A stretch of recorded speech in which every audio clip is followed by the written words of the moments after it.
हम मदनी काफिले में सफर करते हैं तो मदनी काफिले में सफर करके हम सीखते हैं कि नमाज के वाजिबात कितने हैं, नमाज की सुन्नतें कितनी है, मैंने वुजू कैसे करना है, मैंने गुस्ल कैसे करना है। ये हम कहां पे सीखते हैं?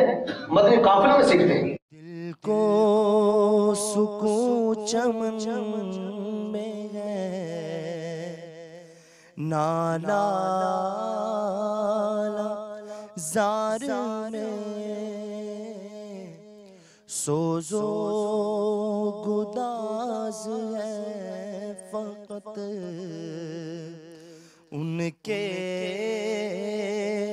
दियार में, सोजो गुदाज है फकत उनके दियार में।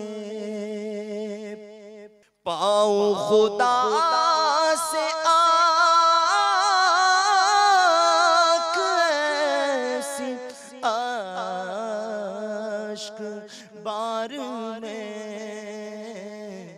रोता रहूं गमे नबी में जार जार